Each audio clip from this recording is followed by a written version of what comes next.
नहीं, हमारा तो कोई संबंध है नहीं। अजीत दादा उनके चाचा है, और उनका भी पर्सनल रिलेशन है, तो भी उनको उनका सपोर्ट करना शायद पर्सनल लेवल पे उनका डिसीजन है, तो उसके बारे में मैं क्या कहूँगा। हमारी पार्टी में और अजीत दादा का, देखिए अजीत दादा का जो स्वभाव है वो रोक टोक है।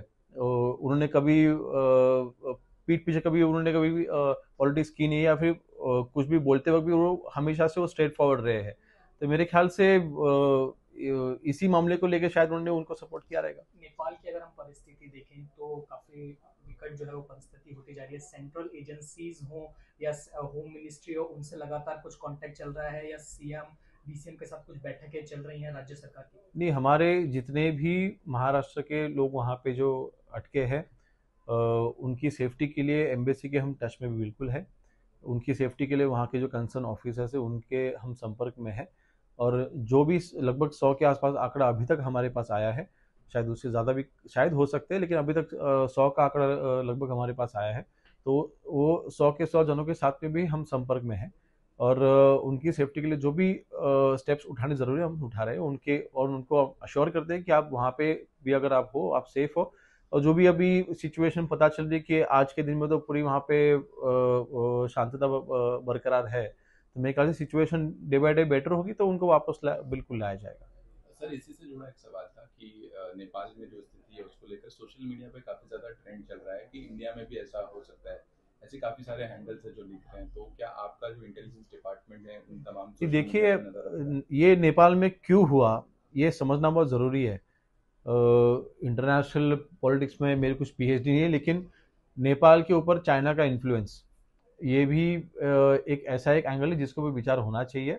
और सोशल मीडिया पूरी तरीके से बैन करना, तो कोई भी प्रायर इन्फॉर्मेशन दिए बिना, मेरे ख्याल से बहुत ही हार्श ये स्टेप होता है। क्योंकि सोशल मीडिया सिर्फ एंटरटेनमेंट के लिए नहीं है, लेकिन एक संपर्क रखने के लिए या फिर कम्युनिकेशन का एक बहुत ही बड़ा माध्यम आज बन चुका है।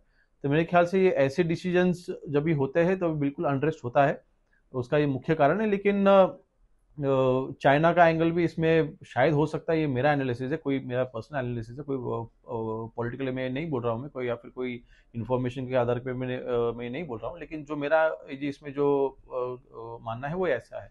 तो मेरे ख्याल से आज नेपाल की जो स्थिति है बिल्कुल वो नहीं होनी चाहिए थी, लेकिन ऐसे हार्ड स्टेप जब भी कोई गवर्नमेंट लेती है तो बिल्कुल ऐसे अपसेट को सामने इसका सामना करना पड़ता है।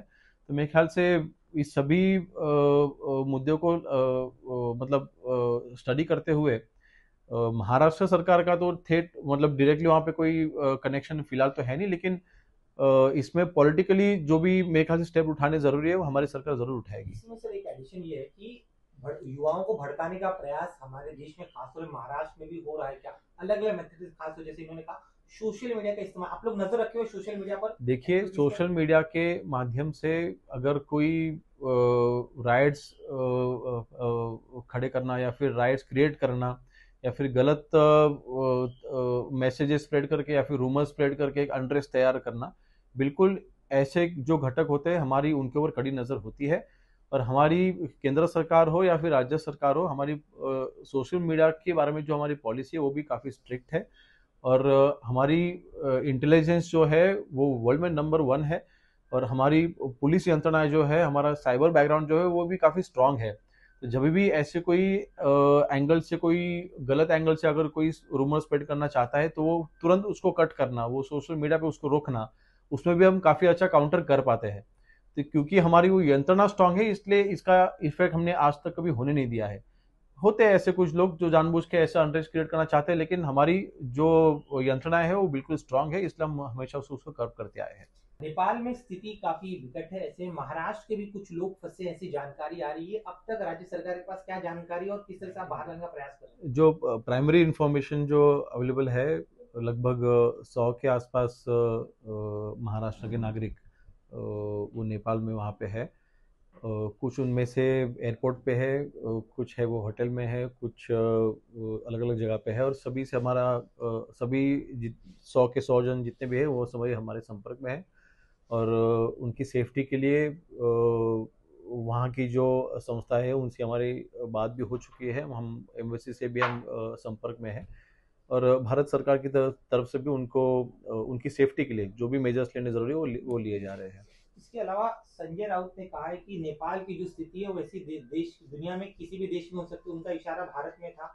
आपको लग रहा है कहीं ना एक डर फैलाने का प्रयास हो रहा है?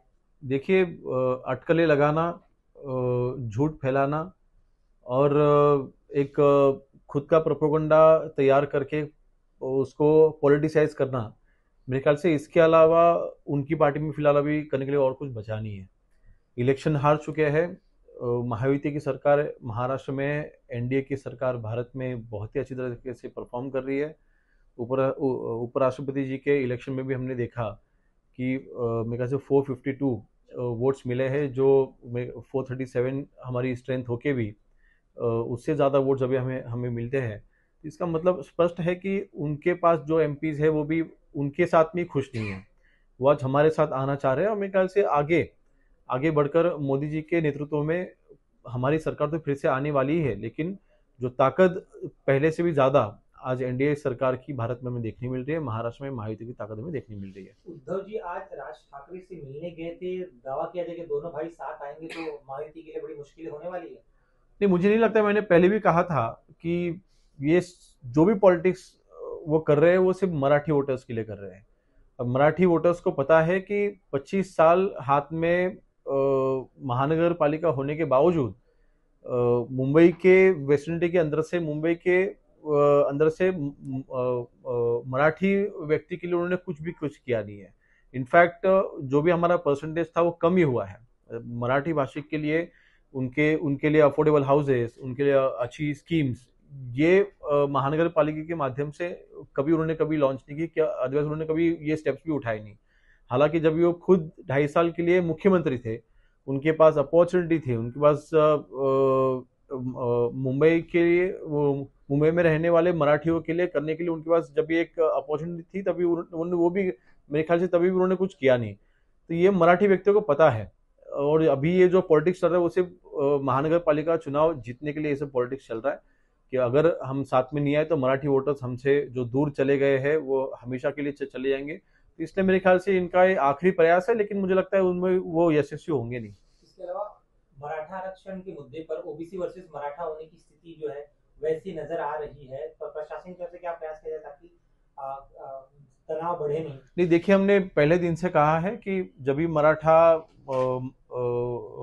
बांधव ने जब ये आंदोलन छेड़ा, तभी भी हमने ये प्रॉमिस किया था कि ओबीसी जो कैटेगरी है उनके लिए जो आरक्षित जगह है या फिर उनका जो आरक्षण का जो परसेंटेज है उसको कहीं पर भी डैमेज नहीं करके या फिर उसमें से कोई भी परसेंटेज कम न करके ही मराठा कम्युनिटी को आरक्षण दिया जाएगा, और वो हमने किया है।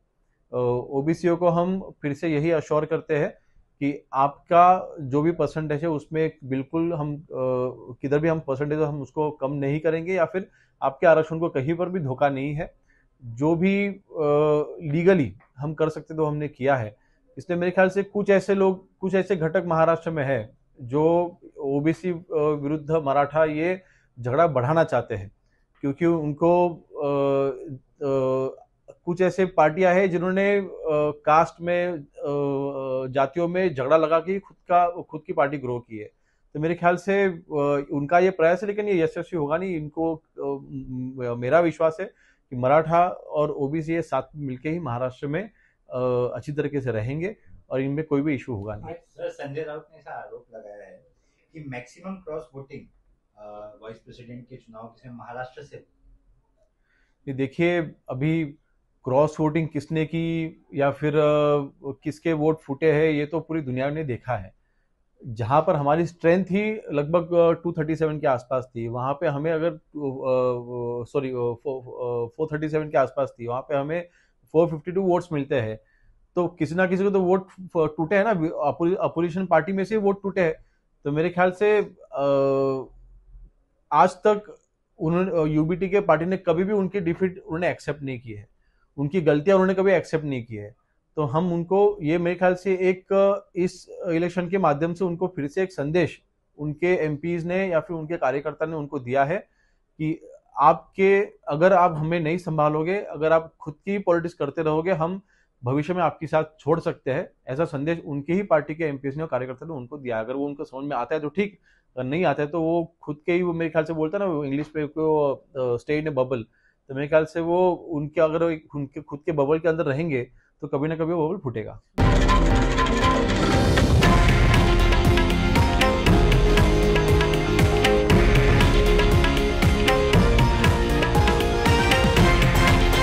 हे आहे देशातील नंबर 1 न्यूज नेटवर्क आणि आपण पाहत आहात TV9 मराठी, एकमेव।